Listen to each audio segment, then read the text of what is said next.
दोस्तों नमस्कार, निरपेक्षवाद में आपका स्वागत है। सबसे पहले आप ये जो वीडियो हम बना रहे हैं इसको पूरा देखिए, ठीक है? कुछ सच्चाई से आपको अवगत कराएँगे जो कि बहुत हार्श रियलिटी है, उसके बारे में आपको कुछ बताएँगे। सबसे पहले जो आज 29 मार्च है, आज की अपडेट देंगे आपको। फिर उसके बाद बात करेंगे क्यों नहीं आ रहा है, बहुत सारे बच्चे अभी भी बहुत ज़्यादा परेशान हैं, उनका क्यों नहीं आ रहा है। डीडब्ल्यूओ कार्यालय में हम शनिवार को दोपहर के लगभग 2 बजे गए, वहाँ के कुछ कर्मचारी थे उनसे बात की। उन्होंने क्या बताया? जिसका नहीं आ रहा है, अब जो अंतिम समय चल रहा है, इस समय छात्र क्या कर सकते हैं?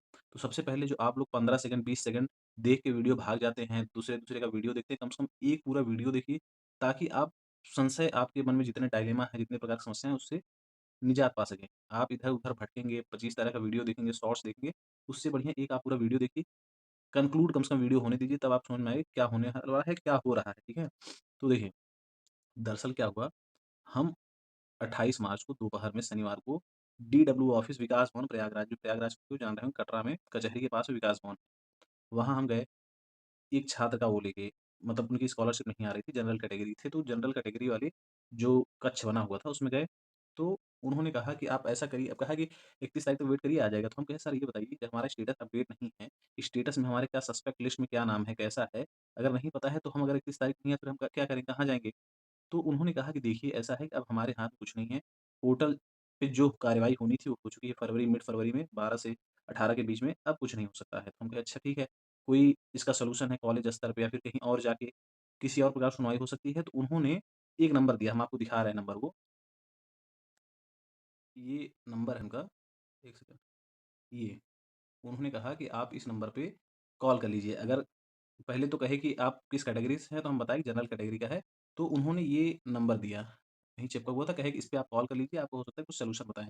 कहे कि अगर ओबीसी वर्ग के हैं, तो वहाँ के एक कमरा रूम नंबर था, बोले 75 नंबर पे चले जाइए, वहाँ आपका बात होगा। और अगर आप जनरल से हैं, देखिए यहाँ पे 0522 35 68 38 700, अगर आप जनरल या एससी कैटेगरी के हैं, तो आप इस पे कॉल कर लीजिए और आपका काम हो जाएगा। फिर ठीक है, हम इस नंबर पे कॉल करते हैं, ठीक है। हालाँकि इसके पहले हम 1076 जन सुनवाई पोर्टल पे अपना आपत्ति दर्ज करा चुके थे, जो भी हमारे साथ छात्र था, करवाया जा चुका था। जब इस पे हम कॉल करते हैं, एक मैम उठाती हैं फ़ोन, वो कहती हैं कि बताइए क्या समस्या है? अपना नाम पूछती हैं, वेरीफ़ाई करते हैं, हम कहे मतलब जो भी नाम वगैरह तो वेरीफ़ाई होता है, उसके बाद कहती हैं कि हम पूछते हैं कि अच्छा ये बताइए स्टेटस तो अपडेट हो नहीं रहा है। जो छात्र परेशान हैं, जिनके पास स्कॉलरशिप नहीं जा रही है, उनको स्टेटस नहीं पता कि हमारा कहाँ गलती हुई, इसे कह रहे हैं, तो सीधा कह रही हैं कि आपको कुछ पता नहीं है दरअसल, यहाँ जब स्कॉलरशिप सबकी आ जाती है, लास्ट डेट हो जाता है, उसके बाद अपडेट कर दिया जाता है। तो हम कहे मैडम लग रहा है आपकी जो नियुक्ति है बड़ी नई-नई हुई है, आपको कुछ पता नहीं स्कॉलरशिप आता कैसे है। स्कॉलरशिप जितने भी स्टेप में वेरीफाई होता है, उतने स्टेप पे क्या होता है, उसको मतलब स्टेटस उसका अपडेट करते रहते हैं। स्टेटस बाद में अगर आप अपडेट कर रहे हैं तो हमको तो पता ही नहीं चला कि हमारा कहाँ तक पहुँचा है, किस स्टेप में हमारा रुक रहा है। तो वो फिर थोड़ा-सा नाराज़ होती हैं, उसके बाद फ़ोन कट कर देती हैं। जैसे राजे-महाराजे नाराज़ नहीं होते, उनसे कुछ प्रश्न पूछ दो तो वो नाराज़ हो जाते हैं।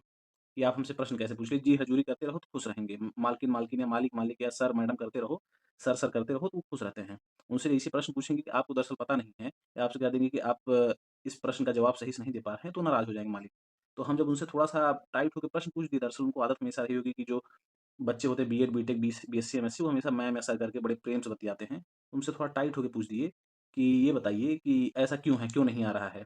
तो उन्होंने पूछा कि आपको कुछ पता नहीं है, आप क्या कर रहे हैं? तो हमने कहा कि जो हैं वो इस फला-फला कोर्स में है, कहीं तभी आपको नहीं पता। तो हम उसी में कह दिए कि दरअसल हमको लग रहा है कि आपको नहीं पता है क्योंकि स्टेटस अपडेट पहले होता है, बाद में फिर उसमें बताता है क्या सस्पेक्ट है, क्यों रिजेक्ट हो रहा है, सारा रीज़न बताता है, आपको पता नहीं है, दरअसल आपको लग रहा है कि नई-नई नियुक्ति हुई है।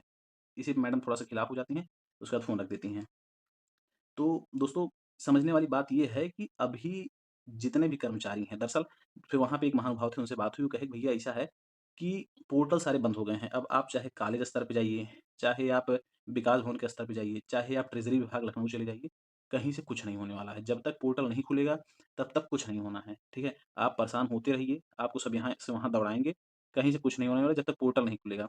तो उन्होंने एक सुझाव दिया कि आप इस समय कर क्या सकते हैं। सबसे पहले आप एक संख्या में इकट्ठा होइए, ठीक है? जिन-जिन लोगों का नहीं आ रहा है, सब लोग एक संख्या दिखाइए कि भाई हमारा नहीं आया, हमारा नहीं आया और सब लोग क्या करिए, देखिए 2027 है, वो है चुनावी वर्ष, ठीक है? सरकार पे बहुत दबाव है, चुनावी वर्ष है, अगर बड़ी संख्या में जैसे देखिए मुझे पता है कि लाखों की संख्या में छात्रों का स्कॉलरशिप किसी न किसी वजह से कभी कॉलेज जैसे जिस छात्र का हम ले गए थे, वो कॉलेज स्तर पे उसकी गलती हुई थी। कॉलेज वाले क्या किए थे, जो मार्क्स चढ़ा रहे थे, मैक्सिमम मार्क्स और जो उसको मार्क्स मिला है, उसमें कुछ हेर-फेर और गलती कर दिए थे। तो कॉलेज स्तर पे गलती हुई थी। तो वो जो छात्र था उसकी गलती नहीं थी। इसमें गलती चाहे कॉलेज स्तर वाले, चाहे डीडब्ल्यू ऑफ़िस से, चाहे जहाँ से भी गलती उसके छात्र की नहीं बल्कि कॉलेज-वॉलेज वाली जिनकी भी थी, उनकी हो गई। तो जो महानुभाव थे उनका यही कहना था कि आप एक संख्या बल दिखाइए, आप किसी प्लेटफ़ॉर्म के माध्यम से यूट्यूब हो गया, टेलीग्राम पे तो हालाँकि कोई सुनवाई नहीं है, कोई रहता नहीं है, ट्विटर हो गया, यूट्यूब हो गया, इसके माध्यम से एक बड़ी संख्या में आप अपना रिक्वेस्ट आला अधिकारी या फिर जो मिनिस्ट्री में बैठे हुए लोग हैं, शिक्षा मंत्री हो गए, हमारे जो चीफ मिनिस्टर महोदय जी हैं, आदित्यनाथ महाराज जी, उनको हम ट्वीट के माध्यम से उनको बता सकते हैं। तो ये हम लोग कैसे करेंगे? हम डिस्क्रिप्शन में टेलीग्राम का लिंक दिए हैं, ठीक है?